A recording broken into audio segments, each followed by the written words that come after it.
بسم اللہ الرحمن الرحیم۔ السلام علیکم۔ صحیح مسلم اور مسند احمد میں عبداللہ بن مسعود، مغیرہ بن شعبہ اور ابو سعید خدری رضی اللہ تعالی عنہما سے روایت ہے کہ رسول اللہ صلی اللہ علیہ وآلہ وسلم نے فرمایا، ایک مرتبہ حضرت موسیٰ علیہ السلام نے اپنے رب کی خدمت میں عرض کیا کہ اے میرے رب، جنت میں سب سے کم درجہ جس شخص کا ہوگا اس کا کیا حال ہے؟ تو اللہ تعالیٰ نے سب سے آخر میں جنت میں جانے والے شخص کا حال بیان فرمایا کہ جب اسے جہنم سے نکالا جائے گا تو وہ اس کی طرف دیکھے گا اور کہے گا، بڑی عزت و برکت والی ہے وہ ذات جس نے مجھے تجھ سے نجات عطا فرمائی۔ اللہ تعالیٰ نے مجھے ایسی نعمت سے نوازا ہے جیسی پہلے اور بعد کے لوگوں میں سے کسی کو نہیں دی۔ وہ اسی گمان میں جہنم کے کنارے بیٹھا ہوگا کہ اچانک دور ایک درخت نظر آئے گا۔ وہ درخت کو دیکھ کر کہے گا، اے میرے رب، مجھے اس درخت کے قریب کر دے تاکہ میں اس کے سائے میں بیٹھوں اور اس کا پانی پیوں۔ اللہ پاک فرمائیں گے، اے ابن آدم، اگر میں تمہیں یہ سایہ نصیب کروں تو مجھ سے اس کے علاوہ کوئی دوسری چیز مانگے گا؟ وہ پختہ وعدہ کرے گا، نہیں اے میرے رب، اور کچھ نہیں مانگتا، بس صرف اس درخت کے قریب کر دے۔ چنانچہ اللہ تعالیٰ اس کو اس درخت کے قریب کر دیں گے کہ اس کے سائے میں بیٹھے اور اس کے پھل کھائے، اس کا پانی پیے۔ اسی حال میں ہوگا کہ پہلے درخت سے بھی بہتر ایک اور درخت نظر آئے گا۔ وہ کہے گا، اے اللہ، مجھے اس درخت کے قریب کر دے تاکہ میں اس کا پانی پیوں، اس کے سائے میں بیٹھوں، تیری عزت و جلال کی قسم، بس یہ دے دے، مزید کچھ نہیں مانگوں گا۔ اللہ پاک فرمائیں گے، اے ابن آدم، کیا تو نے مجھ سے وعدہ نہیں کیا تھا کہ اس درخت کے بعد کچھ اور نہیں مانگوں گا؟ وہ کہے گا، بس اللہ یہ دے دے، اور کچھ نہیں مانگوں گا۔ چنانچہ اللہ تعالیٰ اسے اس درخت کے قریب کر دے گا۔ اسی حالت میں ہوگا کہ پہلے دونوں درختوں سے بھی زیادہ بہتر اور زیادہ خوبصورت جنت کے دروازے کے قریب ایک اور درخت نظر آئے گا۔ وہ صبر کی کوشش کرے گا، مگر صبر کہاں؟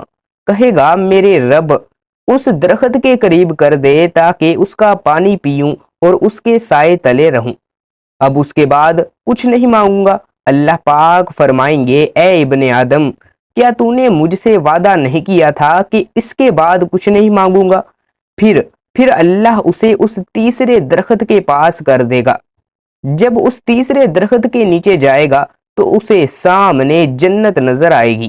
اہل جنت کی آوازیں سنے گا، اس کی نعمتیں، اس کے محلات اور اس کے باغات نظر آئیں گے۔ وہ ان کو دیکھتا رہے گا، لیکن بالآخر صبر نہ کر سکے گا اور کہے گا، اے میرے پروردگار، مجھے اس جنت میں داخل کر دے۔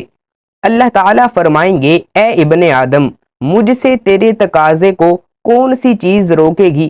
کیا تو اس بات سے راضی ہے کہ پوری دنیا تجھے دگنی کر کے دے دوں؟ بندہ کہے گا، اے میرے پروردگار، کیا تو میرا مذاق اڑا رہا ہے؟ حالانکہ تو سارے جہاں کا پروردگار ہے۔ غرض اس بندے سے کہا جائے گا، جاؤ جنت میں داخل ہو جاؤ۔ وہ جب داخل ہونے کے لیے جائے گا تو اسے ایسا محسوس ہوگا کہ پوری جنت بھر چکی ہے۔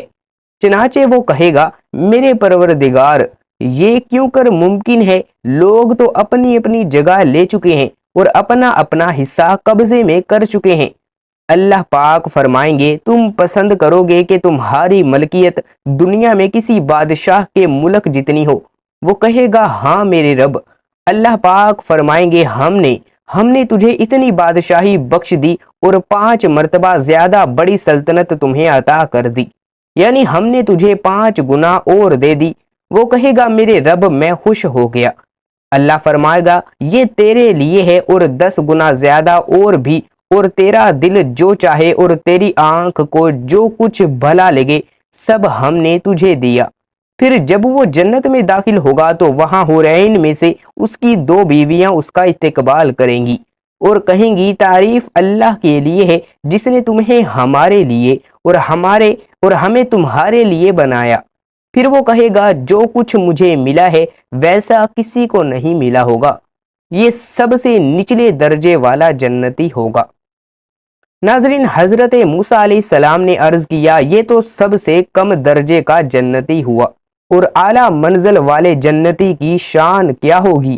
اللہ پاک نے فرمایا، وہ ایسے لوگ ہیں جن کو میں نے چنا، اختیار کیا، ان کی عزت و بزرگی کو اپنے ہاتھ سے جمایا اور اس پر مہر ثابت کر دی۔ میں نے ان کے لیے جنت میں جو نعمتیں تیار کر رکھی ہیں، انہیں نہ تو کسی آنکھ نے دیکھا، نہ کسی کان نے سنا، اور نہ ہی کسی دل میں ان کے متعلق تصور تک گزرا۔ مذکورہ آخری جنتی کے بارے میں صحیحین میں حضرت ابو ہریرہ رضی اللہ تعالی عنہ سے مروی ہے کہ رسول اکرم صلی اللہ تعالی علیہ وآلہ وسلم نے فرمایا، جب اللہ تعالی بندوں کے درمیان فیصلہ کر کے فارغ ہو جائے گا اور اپنی رحمت سے کچھ لوگوں کو جہنم کی آگ سے نکالنا چاہے گا، تو فرشتوں کو حکم دے گا کہ وہ ان لوگوں کو جہنم سے نکال لائیں جنہوں نے اللہ کے ساتھ کسی کو شریک نہیں کیا ہوگا، جن پر اللہ تعالیٰ نے رحم کرنا پسند کیا، اور وہ لا الہ الا اللہ کہتے رہے۔ فرشتے جہنم میں انہیں نکالنے جائیں گے تو انہیں سجدے کے نشان سے پہچانیں گے، کیونکہ آتش جہنم ابن آدم کو کھا جائے گی، لیکن سجدے کے نشانات باقی رہیں گے، چونکہ اللہ تعالیٰ نے سجدے کے نشانات کو جلانا جہنم کی آگ پر حرام کر دیا ہے۔ ناظرین، پھر وہ جہنم کی آگ سے جلے بھنے کوئلے کی طرح نکالے جائیں گے۔ جب ان کے اوپر آب حیات چھڑکا جائے گا تو وہ تازہ دم ہو کر ایسے جی اٹھیں گے جیسے دانہ کچرے کے بہاؤ میں اگ جاتا ہے، چونکہ پانی جہاں پر کوڑا کرکٹ اور مٹی بہا کر لاتا ہے وہاں دانہ بہت جلد اگ جاتا ہے اور جلدی سے سرسبز و شاداب بھی ہو جاتا ہے۔ ناظرین، اسی طرح جہنمی بھی آب حیات پڑتے ہی تازہ دم ہو جائیں گے۔ اس کے بعد اللہ تعالیٰ بندوں کے فیصلے سے فارغ ہوگا تو ایک آدمی باقی رہ جائے گا جس کا منہ جہنم کی طرف ہوگا، اور جنت میں داخل ہونے والا آخری شخص ہوگا۔ وہ کہے گا، اے میرے پروردگار، میرا چہرہ جہنم کی طرف سے پھیر دے، اس کی بدبو نے مجھے بہت تکلیف پہنچائی ہے اور اس کی لپیٹ نے مجھے جلا ڈالا ہے۔ پھر جب تک اللہ تعالیٰ کو منظور ہوگا وہ دعا کرتا رہے گا۔ اللہ پاک فرمائے گا، اگر میں تیرا یہ سوال پورا کر دوں تو اس کے علاوہ مزید کوئی سوال تو نہیں کرے گا؟ بندہ کہے گا، میں پھر کوئی سوال نہیں کروں گا، اور جیسے اللہ کو منظور ہے وہ قول و قرار کرے گا۔ تب اللہ تعالیٰ اس کا چہرہ جہنم کی طرف سے پھیر دے گا۔ جب اس کا چہرہ جنت کی طرف ہوگا اور وہ جنت کو دیکھ لے گا تو جب تک اللہ تعالیٰ کو منظور ہوگا وہ خاموش رہے گا۔ پھر وہ کہے گا، اے میرے رب، مجھے جنت کے دروازے تک پہنچا دے۔ اللہ تعالیٰ اس سے کہے گا، کیا تو نے اپنا قول و قرار نہیں دیا تھا کہ تو پھر کوئی دوسرا سوال نہیں کرے گا؟ تیرا برا ہو اے ابن آدم، تو کس قدر دغاباز ہے۔ بندہ کہے گا، اے میرے رب، اور اللہ تعالیٰ سے دعا کرے گا، یہاں تک کہ اسے اللہ تعالیٰ کہے گا، اگر میں تیرا یہ سوال پورا کر دوں تو اس کے علاوہ مزید کوئی سوال تو نہیں کرے گا؟ بندہ کہے گا، تیری عزت کی قسم میں دوسرا سوال نہیں کروں گا۔ پھر اللہ کو جو منظور ہوگا عہد و پیمان دے گا، تب اللہ اسے جنت کے دروازے تک بھی پہنچا دے گا۔ جب بندہ جنت کے دروازے پر کھڑا ہوگا تو جنت اس کو دکھائی دے گی، جس میں وہ خیر و بھلائی، فرحت و شادمانی دیکھے گا۔ پھر جب تک اللہ کو منظور ہوگا وہ خاموش رہے گا۔ پھر کہے گا، اے رب، مجھے جنت میں داخل کر دے۔ اللہ پاک فرمائے گا، کیا تو نے مجھے اپنا قول و قرار نہیں دیا تھا کہ تو پھر دوسرا کوئی سوال نہیں کرے گا؟ اے ابن آدم، تو کتنا مکار ہے۔ بندہ کہے گا، اے میرے رب، میں تیری مخلوق میں بد نصیب نہیں ہوں گا۔ پھر وہ اللہ تعالیٰ سے دعا کرتا رہے گا حتیٰ کہ اللہ تعالیٰ کو بھی ہنسی آ جائے گی۔ جب اللہ تعالیٰ ہنس دے گا تو اس سے فرمائے گا، جنت میں داخل ہو جا۔ جب بندہ جنت میں داخل ہوگا تو اللہ تعالیٰ فرمائے گا، اور کچھ تمنا کر۔ وہ تمنا کرے گا اور اللہ تعالیٰ سے مانگے گا حتیٰ کہ اللہ تعالیٰ اسے یاد دلائے گا کہ فلاں فلاں چیز مانگ۔ جب اس کی آرزویں ختم ہو جائیں گی تو اللہ تعالیٰ فرمائے گا، سب نعمتیں تیری ہیں اور اتنی ہی مزید ملیں گی۔ اس واقعے کو بخاری اور مسلم سے یکجا کر کے ذکر کیا گیا ہے۔ ناظرین، حضرت ابو ہریرہ رضی اللہ تعالی عنہ سے مروی ہے کہ میں نے رسول اکرم صلی اللہ تعالی علیہ وآلہ وسلم سے عرض کی، اے اللہ کے رسول صلی اللہ علیہ وسلم، ہمیں جنت کے بارے میں بتائیے گا۔ حضرت محمد صلی اللہ علیہ وآلہ وسلم نے ارشاد فرمایا، جنت کی زمین سفید اور مٹی زعفران سے بنائی گئی ہے، اس میں سونے اور چاندی کی اینٹیں جن کو مشک کے گاڑے اور موتیوں کی کنکریوں سے لگایا گیا ہے۔ حدیث پاک میں ہے کہ حضور صلی اللہ علیہ وآلہ وسلم نے فرمایا کہ جنت میں سب سے کم تر جنتی کو 80,000 نوکر اور 72 حوروں سے نوازا جائے گا۔ آپ صلی اللہ علیہ وسلم نے فرمایا کہ جنت کی حور اتنی خوبصورت ہے کہ اگر وہ حور آسمان سے زمین کی طرف نظر مارے تو ساری زمین نور سے بھر جائے گی اور ہر طرف خوشبو پھیل جائے گی۔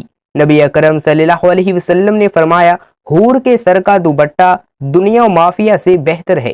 رسول اللہ صلی اللہ علیہ وسلم نے فرمایا کہ جنت کی حوروں کی پنڈلیاں ایسی ہوں گی جن کا گوشت اندر تک نظر آئے گا۔ حضرت انس بن مالک رضی اللہ تعالی عنہ سے مروی ہے کہ رسول اللہ صلی اللہ علیہ وسلم نے فرمایا کہ جبرائیل امین علیہ السلام نے مجھے بتایا کہ جب جنتی آدمی حور کے پاس جائے گا تو حور اس کا استقبال کرے گی۔ تم جس انگلی سے چاہو حور کو پکڑ سکو گے۔ اگر حور کا ایک بال زمین میں ظاہر ہو جائے تو مشرق مغرب میں نور ہی نور پھیل جائے گا۔ جنتی آدمی جنت میں اپنے بستر پر بیٹھا ہوگا تو اس کے سر پر ایک نور ظاہر ہوگا۔ اس کے ذہن میں یہ بات آئے گی کہ اللہ تعالیٰ اپنی مخلوق پر نظر کرم فرما رہا ہے۔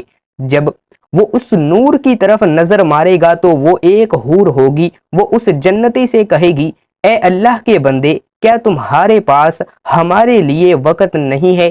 یہ آدمی اس سے دریافت کرے گا، تم کون ہو؟ وہ جواب دے گی کہ میں ان حوروں میں سے ہوں جس کا اللہ نے تم سے وعدہ فرمایا تھا۔